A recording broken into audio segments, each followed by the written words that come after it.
हाय दोस्तों, नमस्ते। फिर से स्वागत है सभी प्यारे बच्चों का, आपका और मेरे और ये जहाँ के प्यारे से खूबसूरत से चैनल 10th फेल में मच्छर अच्छे तो लोग भी यार। ठीक है, हम आज बात करने वाले हैं श्वसन की बात करने वाले हैं बच्चों। श्वसन क्या है, श्वसन क्यों जरूरी है, श्वसन हमारे लाइफ में क्या रोल है, हमारे शरीर में श्वसन क्या काम कर रहा है बच्चों, हम इसके बारे में डिस्कशन करने वाले हैं। थोड़ी बहुत आपको आवाज आ रही होगी कीर्तन की, तो आप कीर्तन का आनंद भी लेते रहिए और मेरे साथ पढ़ते भी रहिए। तो दोस्तों, आज का टॉपिक है श्वसन। तो टॉपिक डाल लीजिए, पेन कॉपी लेके हो जाओ तैयार, क्योंकि हमें जीतनी है आज की वो श्वसन की ओर। ठीक बच्चों, तो टॉपिक है आपका श्वसन क्या है बच्चों, जिसको बोलते हैं इंग्लिश में रेस्पिरेशंस कहते हैं। ठीक है, कोई टेंशन नहीं, आपको हिंदी में श्वसन ही बोलना है आपको। ठीक है, श्वसन क्या जरूरी है, तो श्वसन की सिंपल सी भाषा है कि भोजन से, है ना, भोजन जो आप कर रहे हैं, है ना, भोजन से जो ऊर्जा मुक्त हो रही है ना, जो भोजन से ऊर्जा मुक्त हो रही है, इस प्रक्रिया को ही बोलते हैं बच्चों श्वसन। ठीक है, भोजन से हम क्या कर रहे हैं, ऊर्जा मुक्त करने की प्रक्रिया को बोलते हैं श्वसन। ठीक है, हुआ क्लियर। अब भोजन से ऊर्जा कैसे मुक्त हो रही भैया, वो समझो। हमने पढ़ा था लास्ट क्लास में पाचन बच्चों। पाचन बच्चों, खाना कहाँ गया था, आपके पेट में गया था, डाइजेस्ट हो गया था। ठीक है, एक बार मैं इसको वापस रिपीट कर देता हूँ। खाना कहाँ चला गया बच्चों, खाना गया पेट में, और खाना जब पेट में गया था तो खाना यहाँ पर 3 घंटे डाइजेस्ट होकर छोटी आंत में गया था।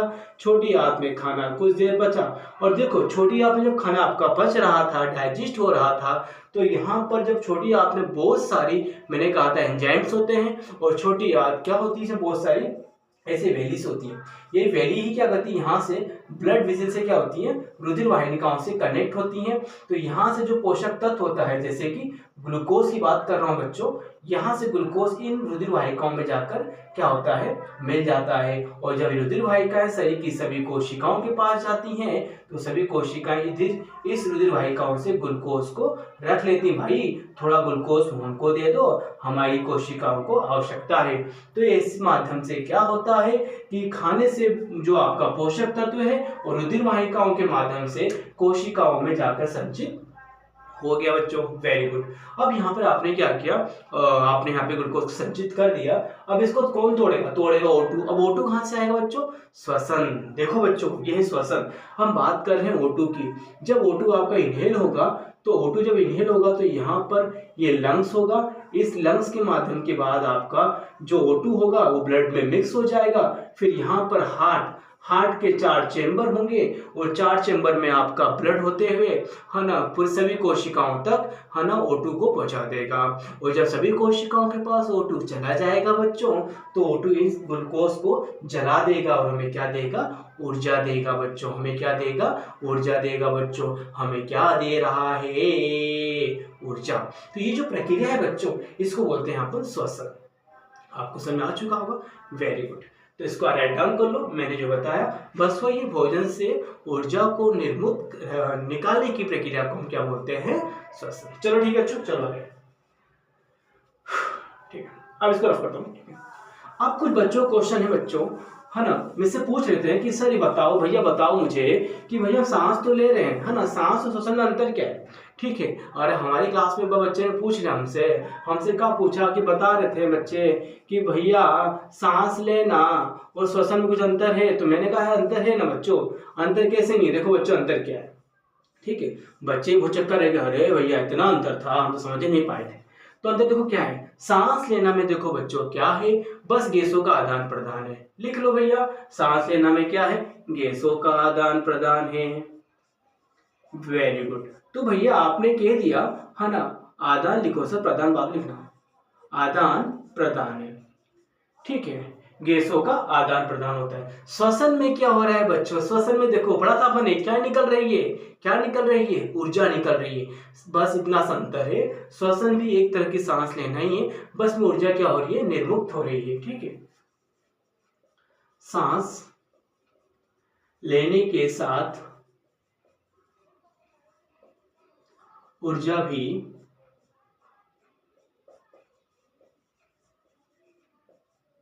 निर्मुक्त होती है। ठीक है, ये बच्चों का पहला डिफरेंट। दूसरा क्या है, जो सांस लेना एक तरह का भौतिक प्रक्रम है बच्चों। ठीक है ना, यह एक भौतिक प्रक्रम है। और ये जो प्रक्रम बच्चों, ये जैव रासायनिक प्रक्रम है। मैंने कहा था कोशिका में जाएगी O2, फिर वो कोशिका में क्या उपस्थित था, ग्लूकोज, तो O2 ग्लूकोज के साथ रासायनिक अभिक्रिया, तो ये जैव रासायनिक प्रक्रम है, ठीक है ना। तो ये जैव रासायनिक प्रक्रम बच्चों, ठीक है ना, ये हो जाएगा। तीसरा पॉइंट बच्चों यहाँ पर क्या है, जो सांस लेना है बच्चों ना, इसमें जो ऊर्जा है आपके, ठीक है, ये यहाँ पे सांस लेना की जो प्रक्रम है, ये जो सांस लेने की प्रक्रिया लंग्स में है ना, सांस लेने की प्रक्रिया फेफड़ों में संपन्न होती है। जबकि श्वसन, श्वसन बच्चों कहाँ संपन्न हो रहा है, श्वसन बच्चों होगा आपके कोशिका द्रव्य में, है ना। श्वसन की प्रक्रिया बच्चों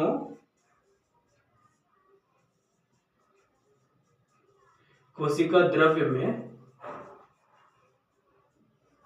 उपस्थित, पता है ना कौन, माइटोकॉन्ड्रिया,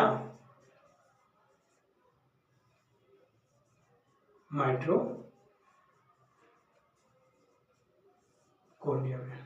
तो देखो श्वसन, माइटोकॉन्ड्रिया को कोशिका का शक्ति द्रव्य कहते हैं। 9th क्लास में पढ़ा था अपन ने कोशिका वाले चैप्टर में, याद है बच्चों आपको? हाँ सर 9th क्लास में ढंग से पढ़ेंगे, ठीक है ना, कोई बात नहीं। तो याद रखना, माइटोकॉन्ड्रिया को कोशिका का शक्ति गृह कहा जाता है, एनर्जी हाउस, है ना, एनर्जी हाउस, ठीक है, of cell are known as a mitochondria. तो ये डिफरेंट है, श्वसन प्रक्रिया माइटोकॉन्ड्रिया में संपन्न हो रही है और सांस लेना आपके फेफड़ों में संपन्न हो रहा है। ये भौतिक है, ये रासायनिक है, ठीक है, ये मैंने आपको समझा दिया, इसमें डिफरेंट है क्या, आपको समझ में आ गया होगा, ठीक है। अपना जो नेक्स्ट टॉपिक है वो समझते हैं क्या है। श्वसन कंप्लीट हो गया आपका, श्वसन कंप्लीट नहीं हुआ, सांस लेना और श्वसन में आपने अंतर कंप्लीट कर लिया, ठीक है। यहाँ पे आई थिंक कोई भी डाउट आपको नहीं होगा, ठीक है। ये जैव रासायनिक प्रक्रम था, मैंने कहा था ना कि वो जैव रासायनिक क्यों कहते हैं इसको, क्योंकि यहाँ पर ग्लूकोज के साथ क्या हो रहा है, ग्लूकोज को कौन तोड़ रहा है, ऑक्सीजन तोड़ रही है, तो इस तरह की रासायनिक अभिक्रिया हो जाएगी, जिसको जैव रासायनिक प्रक्रम कहा जाता है। और यहाँ पे तो ओनली क्या है, गैसों का आदान प्रदान हो रहा है, O2 आ रही है और CO2 जा रही है, तो ये भौतिक प्रक्रम हो जाएगा आपका, ठीक है बच्चों। तो ये है इनका डिफरेंट सांस लेना और श्वसन में, जो आपको समझ में आ ही गया होगा, ठीक है। अब चलते आगे। अब श्वसन की बात कर लिया आपने, अब एक क्वेश्चन आता है श्वसन, भैया श्वसन तो पढ़ लिया, एक क्वेश्चन ये भी आता है भैया श्वसन और प्रकाश संश्लेषण में अंतर समझो, तो वो भी समझते क्या है। देखो श्वसन और प्रकाश संश्लेषण दोनों ही विपरीत है, ठीक है। हम समझे कैसे, कोई आपसे कि प्रकाश संश्लेषण और श्वसन में क्या विभिन्नता है, तो आप क्या बोलोगे कि जो श्वसन में देखो क्या हो रहा है बच्चों, श्वसन में हमने क्या देखा था, श्वसन में हमने क्या देखा था कि जो आपका ग्लूकोज है वो O2 से क्रिया कर क्या निकाल रहा है आपका, ठीक है, ऊर्जा मुक्त कर रहा है। और जो आपका प्रकाश संश्लेषण था बच्चों, प्रकाश संश्लेषण में क्या था बच्चों, प्रकाश संश्लेषण में उल्टा हो रहा था बच्चों। यहाँ पर क्या हो रहा था, ये यहाँ पर तो कार्बन डाइऑक्साइड मुक्त हो रही है और यहाँ पे क्या मुक्त हो रही है, ऑक्सीजन। देखो अंदर समझाया दोनों, ठीक है। अंतर समय क्या है, यहाँ पर O2 का यूज कर रहे हैं अपन, O2 यहाँ यूज कर रहे हैं किसके रूप में, अपन अभिक्रमक है, और यहाँ पे कार्बन डाइऑक्साइड, और यहाँ उत्पाद निकल रहा है O2 और यहाँ उत्पाद निकल रहा है CO2, तो दोनों ही एक दूसरे के हैं विपरीत है। श्वसन की प्रक्रिया प्रकाश संश्लेषण के विपरीत मानी जाती है, आपने देख भी लिया होगा, दोनों एक दूसरे के विपरीत है, ठीक है। तो प्रकाश संश्लेषण श्वसन की दोनों की दर एक दूसरे से क्या है, विपरीत है। चलिए आगे बच्चों, ठीक है। अब श्वसन से ऊर्जा मुक्त होती कैसे है ना, अपना नेक्स्ट टॉपिक समझते हैं क्या है। चलो, श्वसन के दौरान, श्वसन के दौरान ऊर्जा का मुक्त होना, तो यहाँ पर जो ऊर्जा निकल रही है श्वसन में काफी इंपॉर्टेंट है आपका। इंपॉर्टेंस क्या है, सब खेल है कोशिकाओं का, ठीक है। अब देखो क्या होता है कि हमारे शरीर में ना जो ऊर्जा निकल रही है, वो ऊर्जा निकल रही है किसी फॉर्म में, आपके निकल रही है ATP फॉर्म में, समझते हैं यहाँ पर क्या है, ठीक है। तो यहाँ बात कर रहे हैं कोशिकाओं की बात कर रहे हैं, तो हमारी कोशिकाओं में, ठीक है, जो हमारी सेल्स हैं बॉडी के, जो हमारे बॉडी के सेल्स हैं, हमारी बॉडी के सेल्स में ATP, ADP और अकार्बनिक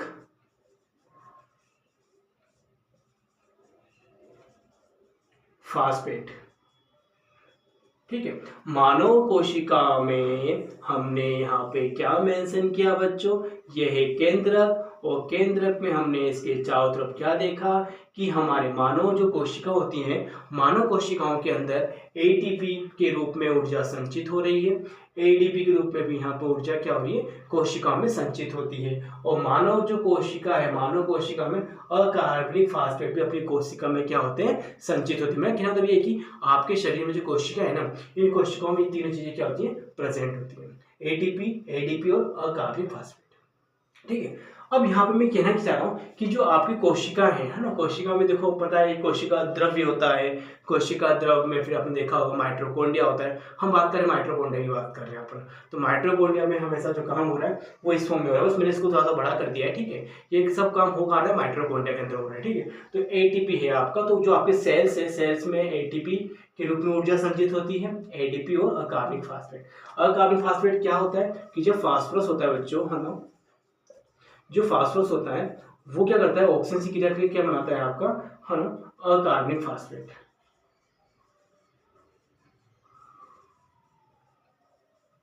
इसको अपन पी से डिनोट करते हैं। पी यहाँ पर क्या है, फास्फोरस या फास्फेट, और आई यहाँ पे क्या है, अकार्बनिक, अकार्बनिक कार्बन। ठीक है, यहाँ पे कोई कार्बन के आइटम्स नहीं है। ठीक है, तो ये जब क्रिया हो रही है आपके, तो इससे क्या निकल रहा है, अकार्बनिक फास्फेट निकल रहा है, ये जो यहाँ पे संचित है। तो मैंने क्या कहा था, आपकी कोशिकाओं में मैंने कहा था एटीपी, एडीपी और अकार्बनिक फास्फेट क्या होते हैं, पहले से ही प्रेजेंट है, उपस्थित है, मतलब समझो आप। ठीक है, अब जो ऊर्जा है, देखो एडीपी का फुल फॉर्म क्या होता है ना, इसका मतलब यहाँ पे क्या होता है आपके एडिनो, है ना, डाई फास्फेट, ये आपका एडीपी का। अब एटीपी का एडिनोसिन, है ना, ट्राइफास्फेट, है ना, एडिनोसिन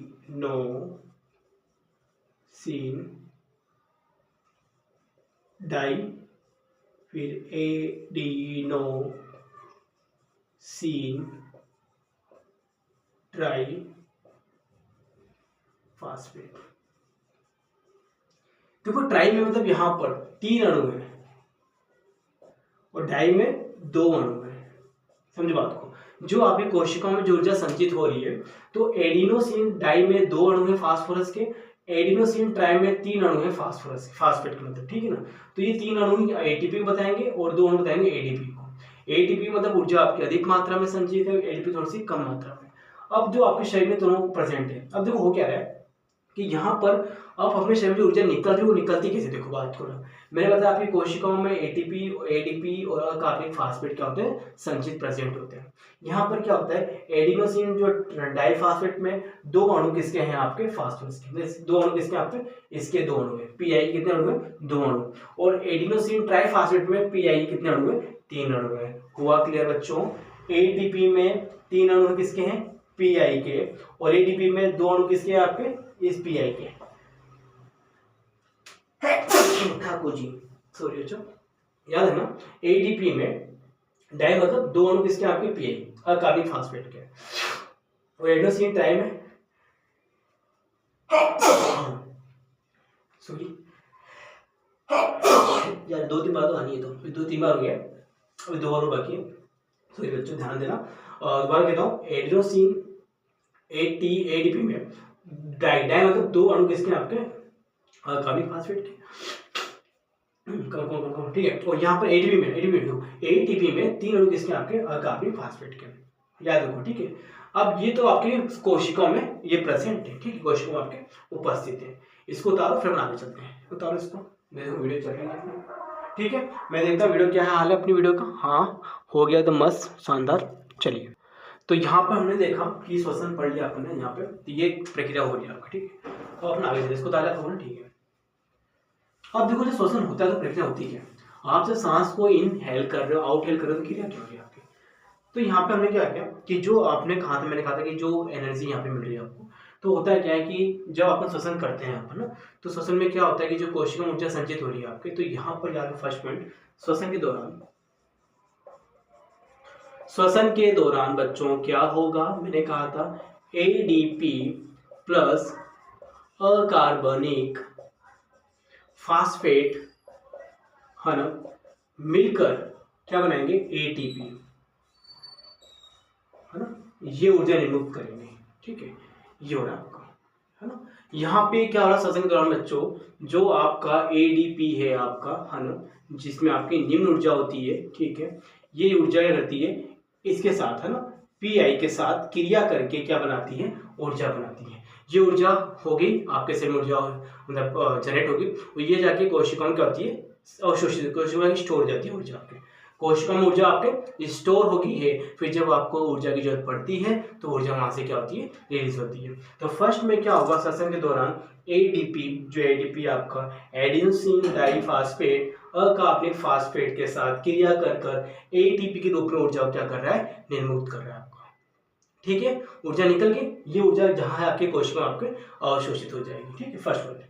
सेकंड में क्या होगा, जब आपको ऊर्जा की आवश्यकता है, काम कर रहे ऊर्जा चाहिए, मैं पढ़ा रहा हूँ ऊर्जा चाहिए, जो मुझे एनर्जी मिल रही है वो अब यहाँ मिलेंगी। ठीक है, अब ऊर्जा से स्टोर होगी। ठीक है, मैंने खाना खाया, खाना खाने के बाद मुझे ऊर्जा स्टोर होगी, और ये सब काम कहाँ हो रहा है, माइटोकॉन्ड्रिया में। ठीक है, अब क्या होगा यहाँ पे नेक्स्ट पॉइंट, जो एटीपी है ना, आपको एटीपी को जल क्या करेगा, एटीपी के अणुओं को तोड़ेगा, है ना, और हमें ऊर्जा देगा। क्या देगा, ऊर्जा निर्मित करेगा। अब यहाँ पे क्रिया क्या हो रही है कि जो एटीपी आपकी कोशिका में स्टोर तो हो गया है, उससे अब कौन विखंडित करेगा, जल इसको विखंडित करेगा, हमें क्या देगा, आपको एनर्जी देगा। वो देगा किस फॉर्म में देगा, एटीपी की फॉर्म में आपको क्या देगा, एनर्जी देगा। एटीपी फॉर्म में आपको ऊर्जा मिलेगी आपके, और यहाँ पे क्या होगा, अकार्बनिक फास्फेट आपका पीआई भी आपका जनरेट हो जाएगा। तो दोनों एक दूसरे के विपरीत हो गया। यहाँ पे पहले क्या था, एडीपी और अकार्बनिक फास्फेट एटीपी बनाते हैं, और ये इसको तोड़कर ऊर्जा आपको थोड़ी सी निर्मुक्त करने वाला है। ये होगी आपकी निम्न ऊर्जा, होगी आपकी, और ये होगी आपकी उच्च ऊर्जा। ठीक है, तो जितना व्यक्ति को रिक्वायरमेंट होगा उतनी ऊर्जा इसमें क्या होती जाएगी, निकलती जाएगी बच्चों। ठीक है, इसको बताओ। ठीक है, तो ये आपके मुंह से ऊर्जा निर्मुक्त हो जाएगी आपकी।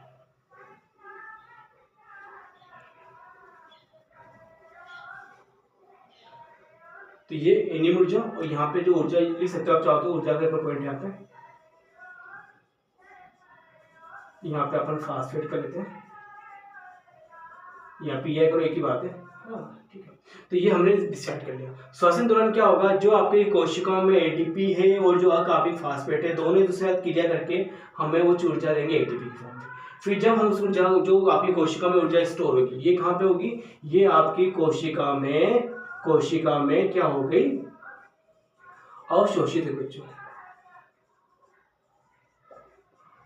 ठीक है, अब ये अवशोषित हो गई, इसको कौन तोड़ा, फिर इसको अपन जल यूज किया, अपन ने पानी पिया, अपन ने जल के, उसको ब्रेक करेंगे, हमें निकलेगी एडीपी फास्फेट ऊर्जा, आपको यहाँ से मुक्त हो जाएगी। और यहाँ जो ऊर्जा निकलेगी वो कितनी होगी आपकी, 30 किलो जूल, है ना, मतलब यहाँ पे 30 किलो जूल प्रति जो भी होता है आपके लीटर, जो भी है यहाँ पे ऊर्जा आपके निर्मुक्त होगी। ठीक है, चलिए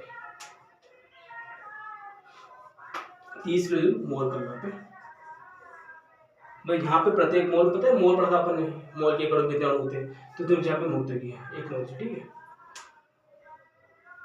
अब हमने पढ़ा श्वसन के दौरान ऊर्जा। देखो थोड़ा आपको दिक्कत नहीं हो रही, देखो समझा रहा हूँ, दोबारा समझा रहा हूँ आपको, दिक्कत तो होनी नहीं चाहिए यार। देखो मैंने बताया कोशिका में क्या था, आपको बताया एटीपी सब वहाँ पे संचित है, होता है कि सांस लेते हैं तो एटीपी और कार्बनिक मिलकर एटीपी बना रहे हैं, ये ऊर्जा कहाँ स्टोर, कोशिका में स्टोर हो जाएगी। फिर जो उससे हमें ऊर्जा चाहिए तो हम जल के अणु से ब्रेक करेंगे, हमें ऊर्जा प्राप्त हो जाएगी।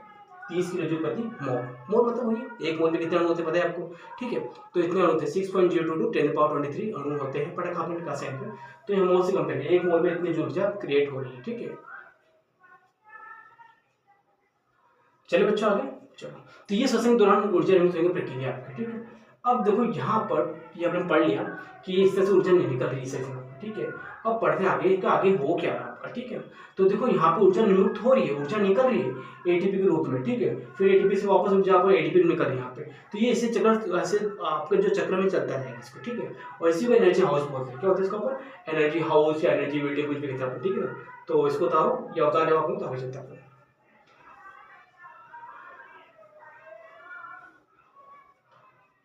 चला गया, ठीक है। तो यहाँ पर हमने देखा ये सब काम हो रहा है माइटोकॉन्ड्रिया कोशिका शक्ति ग्रह में, और यहाँ एटीपी को क्या बोलते हैं, वी कैन से करेंसी है, मनी करेंसी की बात कर रहे हैं। तो यहाँ पे जो एटीपी है आपकी वो क्या है, आपकी करेंसी के रूप में काम कर रही है ना। बोले तो एनर्जी करेंसी किसको बोला गया, एटीपी को, एडिनोसिन ट्राइफॉस्फेट को बोला है। क्या बोला है, क्या बोला है, एनर्जी करेंसी बोला, ठीक है। चलो अब देखो क्या हो रहा है कि जब अपन की जो प्रक्रिया हो रही है उसको थोड़ा समझते हैं अपन कुछ मिनट और कुछ टर्म्स यहाँ पे। क्या देखो कि जो आपको ग्लूकोज था आपका C6H12O6 ये जाके कोशिकाओं में आपके स्टोर हो गया, ठीक है। ये कोशिकाओं में स्टोर हो गया, ठीक है। ये प्रक्रिया का ग्लूकोज हो गया, जाके ये कोशिका में संचित हो गया, स्टोर हो गया।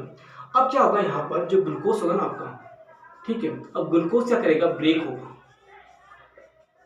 और यहाँ पे दो अणु बनेंगे आपके, एक अणु के ग्लूकोज के, है ना, दो अणु बनेंगे किसके, पायरुविक अम्ल के।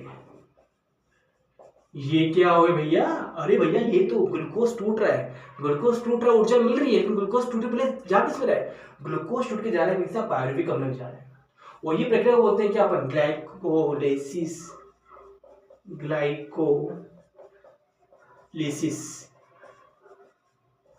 ये प्रक्रिया कहलाती है बच्चों ग्लाइकोलिसिस, है ना। जब ग्लूकोज का एक अणु पायरुवेट के दो अणु में या पायरुविक अम्ल में चेंज हो रहा है तो कहलाएगा आपका ग्लाइकोलिसिस। ये प्रक्रम पूरा कहलाता है। और यहाँ पे इसका जो सूत्र है, इसका सूत्र क्या है, पायरुविक अम्ल का, ये कार्बोहाइड्रेट्स होता है यहाँ पे, ये होता है आपका, है ना, कीटोनिक, है ना, कीटोनिक कार्बोक्सिलिक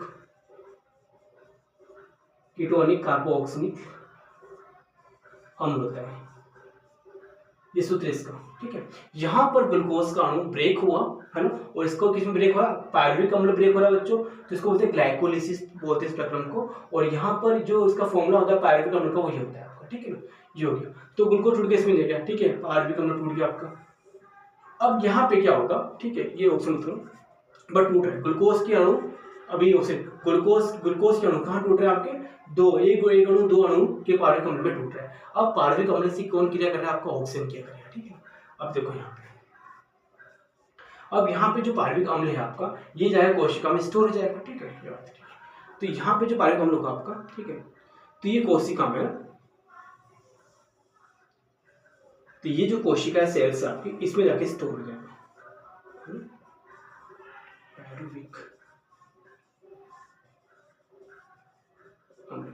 अब कंडीशन देखो यहाँ दो है, किसी कोशिका के पास ऑक्सीजन होती है और किसी के पास ऑक्सीजन नहीं होती। मतलब यहाँ पे बात करेंगे अपन आगे जो अपना टॉपिक है कि श्वसन में कुछ तो कोशिकाएं ऑक्सीजन यूज कर रही हैं या कुछ सेल्स ऑक्सीजन का यूज कर रहे हैं, लेकिन कुछ कोशिकाएं ऑक्सीजन का यूज नहीं कर रही हैं। तो यहाँ जो पायरुविक अम्ल है आपका, ये देखो दो चीजों डिपेंड कर रहा है आपका, जो पढ़ेंगे अपन वायवीय और अवायवीय। यहाँ पे ग्लूकोज के अणु टूट के पायरुविक अम्ल में, लेकिन अब इसको कौन आगे एग्जीक्यूट करेगा, ऑक्सीजन करेगा।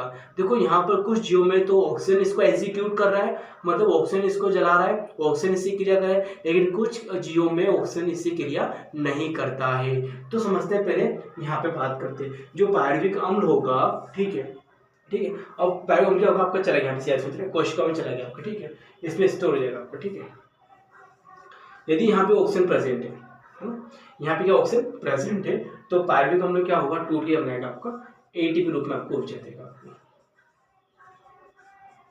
मुक्त हो जाएगा आपको, ठीक है। यदि यहाँ पे ऑक्सीजन प्रेजेंट है आपका, यदि कोशिका में ऑक्सीजन प्रेजेंट है या ऑक्सीजन आ रही है ना श्वसन के माध्यम से, तो वो पायरुविक अम्ल से क्रिया करके क्या देगी आपको, एटीपी फॉर्म में ऊर्जा दे देगी बच्चों। लेकिन क्या होता है कि जब आपने देखा होगा किसी केस में कुछ जीवों में क्या होता है कि ये जो प्रक्रिया होती है, ऑक्सीजन यहाँ पे तो होता है, ऑक्सीजन यहाँ पे उपस्थित नहीं होती है। तो यहाँ पे क्या होगा, है ना, कि यहाँ पर जो आपका, है ना, पायरुविक अम्ल होगा बच्चों, है ना, ऑक्सीजन की अनुपस्थिति में ना, ऑक्सीजन की अनुपस्थिति में क्या होगा, पायरुविक अम्ल होगा बच्चों। ये सेल्स में तो जाएगा, लेकिन यहाँ से जो वो बिना ऑक्सीजन की उपस्थिति से यहाँ से जो भोज्य पदार्थ होंगे वो ब्रेक होकर हमें डायरेक्ट ऊर्जा देंगे, किस फॉर्म में, एडीपी के रूप में देंगे। इसमें आपके ईस्ट आ जाएंगे और कुछ जीवाणु आएंगे, सूक्ष्म जीवाणु, ठीक है बच्चों। तो मैंने क्या बताना चाह रहा था आपको, इधर हो गया है कि आपके शरीर में ग्लूकोज स्टोर हो गया सेल्स में, ठीक है। अब सेल्स में बात करते हैं ऑक्सीजन, किसी सेल्स में ऑक्सीजन प्रेजेंट होती है, किसी सेल में ऑक्सीजन प्रेजेंट नहीं होती, कुछ जीरो में, ठीक है।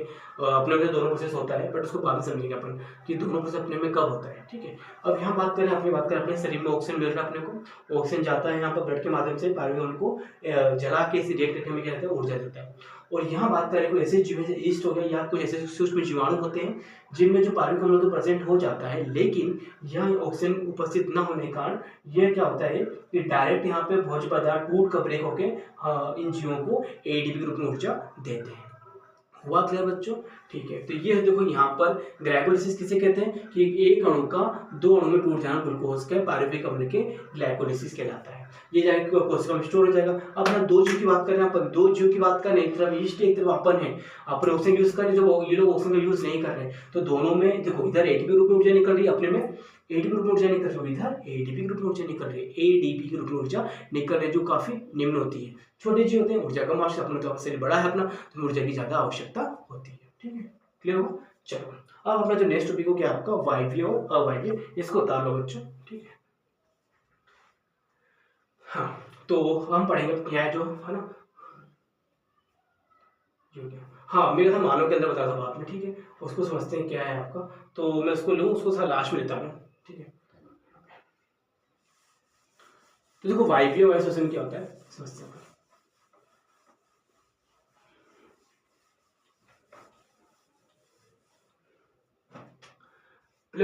जो आपका वायवीय श्वसन है ना,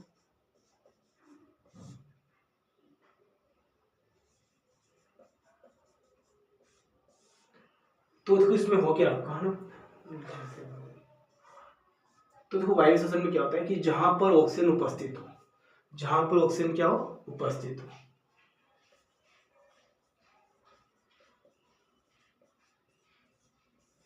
तो मैंने कहा था ग्लूकोज था आपका, ग्लूकोज का एक अणु टूटकर दो अणु किससे बनाता है आपके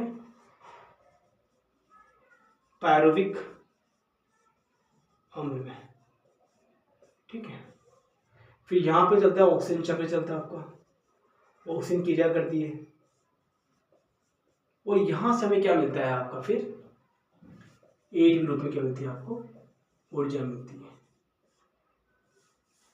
ठीक है, तो ये है मानव अपने शरीर में कि यहां पर क्या था ग्लूकोज है आपका, एक अणु किसका आपका ग्लूकोज का, ब्रेक होता है इसमें पे पायरुविक अम्ल में, इसको बोलते हैं कौन सा प्रोसेस, ये कौन सा प्रोसेस है ना ग्लाइकोलिसिस है ना, ये प्रोसेस कौन सा आपका ग्लाइकोलिसिस में लिखा, ग्लाइकोलिसिस प्रक्रम कहलाता है, जहां पर ग्लूकोज के एक अणु दो अणु के पायरुविक या पायरुवेट अम्ल में टूट जाते हैं आपके दो अणु के। ठीक है, और यहाँ पे चलता है ऑक्सीजन चक्र, ऑक्सीजन से ब्रेक करती है और हमें एटीपी रूप में ऊर्जा प्रदान करती है। तो ये है आपका वायवीय श्वसन। वायवीय श्वसन में क्या होता है, O2 की उपस्थिति में प्रक्रम होता है आपका, किसके O2 की उपस्थिति में प्रक्रम होता है, और इसमें जो ऊर्जा मुक्त होती है वो अधिक मात्रा में ऊर्जा पर मुक्त होती है। ठीक है, योग्य है ना, इसको उतार लीजिए। आपका वायवीय श्वसन में क्या होता है, तो लिख देना यहाँ पर कि वह श्वसन जहाँ पे ऑक्सीजन की क्या होती है उपस्थिति होती है, वह श्वसन जहाँ पे ऑक्सीजन की उपस्थिति होती है,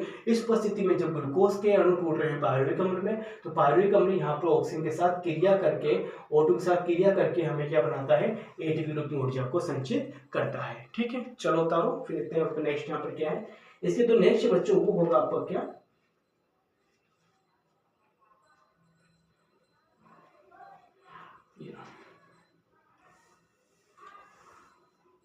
और यहाँ पे जो साथ में आप चाहो तो मैं लिखा नहीं इसको, लेकिन ये जल निकलता है। ठीक है, कार्बन से जल निकलते हैं, आप जब सांस ले रही है तो सेंस क्या निकल रहा है, CO2 बाहर निकल रही है ना, वो लिखा नहीं। ठीक है, तो ये हो गया। तो वायु श्वसन में देखो ये, अब सेकंड पॉइंट है आपका कौन सा अवायवीय श्वसन। तो अब याद रखना बच्चों अवायवीय श्वसन में क्या होगा, जहां पर ऑक्सीजन क्या होगा अनुपस्थित होगा, ऑक्सीजन यहाँ पे क्या बच्चों अनुपस्थित होगा। ठीक है, चलो तो इसको लिखते क्या है, तो यहां लिखते हैं यहाँ पे, तो यहां जो ग्लूकोज होगा आपका सब कुछ सेम, यहां तो पूरा सेम है। ठीक है, तो ये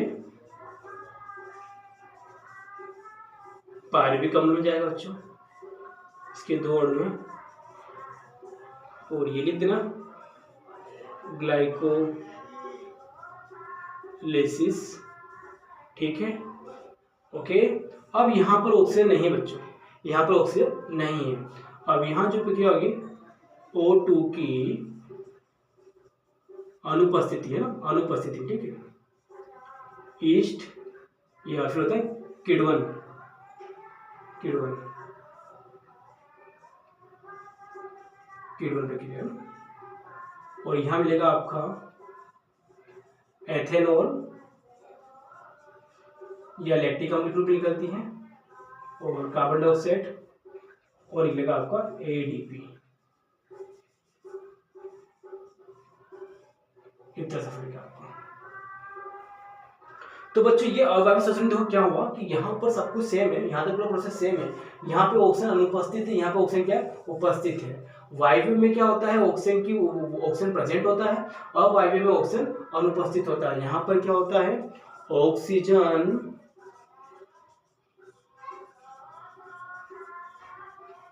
क्या बच्चों, अनुपस्थित होता है अवायवीय श्वसन में, ठीक है। और इसमें जो ऊर्जा निकलती है वो एडीपी फॉर्म में निकलती है, इसमें आपके एडीपी फॉर्म में ऊर्जा निकलती है। यहाँ ऊर्जा कम होती है, यहाँ पे ऊर्जा क्या होती है, उच्च होती है। यहाँ पर ऑक्सीजन चक्र प्रेजेंट होता है, यहाँ पे एब्सेंट होता है। ये ईस्ट और किण्वन में होता है, और ये जो प्रक्रिया होती है ये किसमें होती है, ये प्रक्रिया आपके सभी जीवों में आपको देखने को मिलेगी, ठीक है। तो ये अंतर भी साथ में आपको समझा दिया है ना। तो ये उतार लो क्या क्या है आपके, ये अवायवीय और ये वायवीय, ठीक है। इसके बाद मैं अंतर को दोबारा आपको एक्सप्लेन करूंगा, फिर इसको उतारो आप लोग, है ना, फिर अंतर क्या है।